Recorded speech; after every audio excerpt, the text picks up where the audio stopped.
Hi, welcome back. In the 1960s, the art historian Kenneth Clark made a TV series which I believe was called Civilization. And he made the fantastic claim, every civilization contains within it the seeds of its own dissolution. And I've thought about this over the years, and there seems to be a lot of truth to it. You think about it, the classic scenario, a revolution begins with optimism and a vision of a brave new world, but not long afterwards, one despot has simply been replaced with another. And perhaps one of the reasons is nicely illustrated by a cartoon I once saw. Now, it's always difficult to explain visual cartoons to people, but I'll do my best. So anyway, there's these two turds making their way through the digestive tract of a gentleman, and eventually they peek out and plop into the toilet bowl, and as they're falling through the air, one of the turds shouts out, very Mel Gibson, "Freedom!" And once they're bobbing around in the toilet bowl, the other one says, but what's a little shit going to do with freedom? Or something like that. And that always made me laugh. But I think it illustrates actually quite a profound truth. And the truth, if you're not following where I'm going, because it's all a little bizarre, the truth is this, that the conditions that enable, provoke the revolution, and the qualities that enable it to be successful are not necessarily the same conditions and qualities that will make life a success afterwards. And if ever there was a time in the world where we seem in need of some sort of revolution, now is that time. We have these most intriguing political leaders leading us heaven knows where, and these enormous existential threats looming on the horizon. Well, not really looming, they're with us. Plus unfathomable uncertainties that a new, brave new technological world may usher in. And we're heading into this new world without the qualities perhaps that we need to make it, to make it a success. And as a little aside, it did make me laugh a little, the irony, listening to dear old Donald, and now our president in Brazil, repeating the phrase, the cure can't be worse than the disease. And I kept on thinking, Donald, are you aware of how ironic this is? You saying this after the whole drain the swamp business. Okay, I've tried to avoid making political remarks, but I've fallen into the trap. My apologies, and if you're a fan of the Donald, my apologies to you too. I'm certainly not meaning to troll anyone. What I did want to say actually was how I think actually I'm viewing the future. There's a cause for real optimism, because I think the failings of these great seismic shifts are that they are very much top-down led rather than being grassroots driven. And the point that I was coming to last week is I think that this idea that what we can do is try to help people is very much a community, person to person sort of thing. And to me, I think we actually have a chance, if we survive these enormous, let's stick with existential threats, whatever they might be. If we can survive those, right now is the time to actually start building those kind of grassroots connections. And we really do have the possibility to do that. And over the last week, I've been watching some instructive stuff on YouTube. This is connected to writing a book, but it applies equally to the idea of designing courses and online education. And, you know, one of the ideas of the thought leaders in these fields is to think of an avatar, you know, the ideal person that you're going to be helping.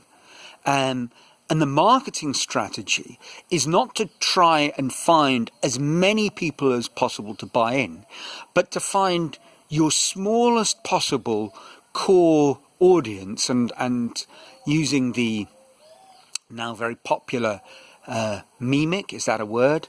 Idea of Kevin Kelly, the Wired journalist, you know, your 1,000 true fans, you know, is to find those people and share what you have to share with them. You know, I was talking last week about setting up an online education in wire sculpture. Now, how many people really are there out there? But that's exactly what I have to find. Maybe there are very few people who will be interested in my course, one or two, a few dozen, who knows? But if I can slowly, patiently find those people, that is what will make the difference. And I thought about the good life that I was lucky enough to lead in Peru, and this applies equally to Brazil. I really thought about it a lot over the weekend because my friends Nigel Murray and Steve Bolton set up a Zoom conference call, and after many interesting twists and turns, by the end of the afternoon, people from 8 different countries had reminisced, you know, friends going back 25 years. It was wonderful. But what made it so wonderful was that what we were all bringing to the table was shared experiences and a community. We were part of a community. And my time in Peru really was dominated by the kite flyers. And if you haven't followed my any of my previous films, the kite flyers were actually a football team. You know, we weren't kite hobbyists. It was a very larger than life collection of people joined together around ostensibly playing football. But there was quite a lot else going on. A great bunch of lads over the decade that I was in Peru. And when I got to Brazil, I guess I'm sort of fell into 2 sorts of communities. One were all my friends through sculpture and art, and the other were friends that I made through following one of the teacher's bands. He had a band that progressed, and they made some wonderful music, had some fantastic shows, and I suppose that was also quite a linking community. And community starts with just 1 or 2 people joining together around some kind of shared idea, something that's got legs and will run. Probably that expression wasn't always true of our football team. You know, definitely not. But that shared community and those shared experiences, I think that is incredibly powerful.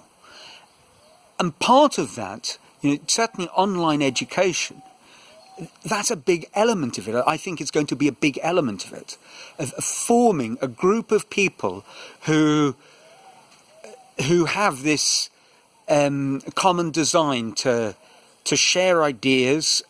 Some might be starting from a different point, you know, teachers and learners, or it might be a little bit more on an equal footing.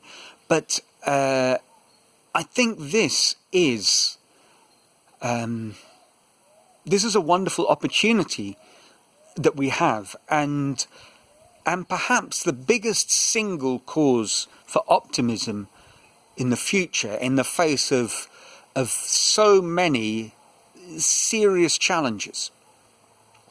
When I worked in both the schools in Peru and in Brazil, you couldn't help but be struck in these kind of schools by the almost inevitable success of so many of the children was driven by, in those schools, a kind of extended family. I don't just mean like an old boys network, but it was, the schools really were, they were co-ed. There were a lot of children who were in Brazil, who were second generation or perhaps even third generation attendees of the school. People had a common vision, and all of that created a very rich environment which made learning almost inevitable. And I contrast that to a government school I was working in England, where a lot of the children, their struggles were at the absolute opposite end of the spectrum. I had to run a detention class for a while, supervise in the afternoons. And I remember this little boy kept on getting into trouble. He was always there. He was in, I suppose, year 8. So he was maybe 12, 13. And I got chatting to him one day. He was the only boy there. And I was saying, what's going wrong? Can I help? What's the problem? You're always here. He said, actually, I like coming to the detention class. But it's horrible. It's a Friday afternoon. It's miserable. This is a dreadful room. He said, yeah, but I live in a, 2-room council flat, and there's like 8 of us. This is the only place I can get my work done. If I contrast that with my school in Sao Paulo, there'd be a homework club with a nourishing environment where you could get support and help in the subject where you had difficulty. There was a completely different world. For this little boy, detention was his salvation, his respite before going home to whatever, was lurking there.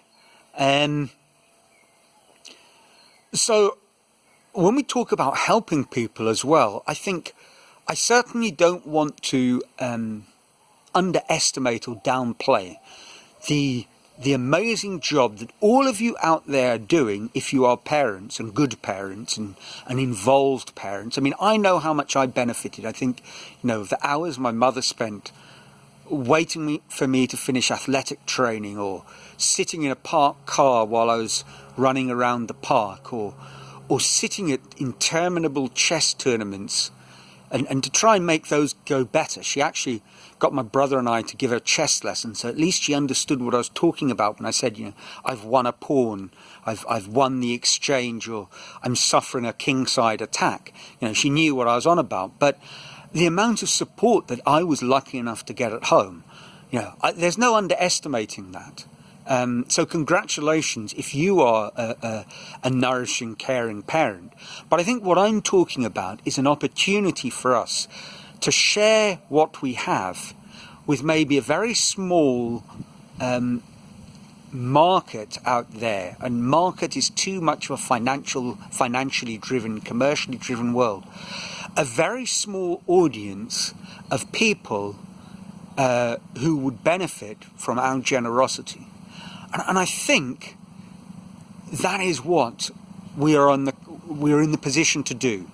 And we're on the cusp of potentially revolutionizing the world. It will take time, obviously, but for that revolution to take place, and for it not to be a sort of another animal farm where the farmer's replaced by the pigs, where one dominant institution is just replaced by another one.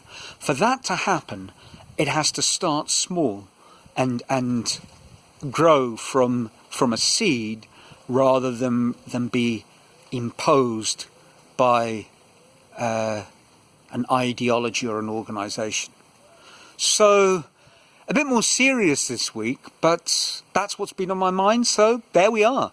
The sun's shining, lockdown continues, I hope you're safe and well, and I really would love to hear your thoughts on the matter, so pop in a comment, and until next week, ciao.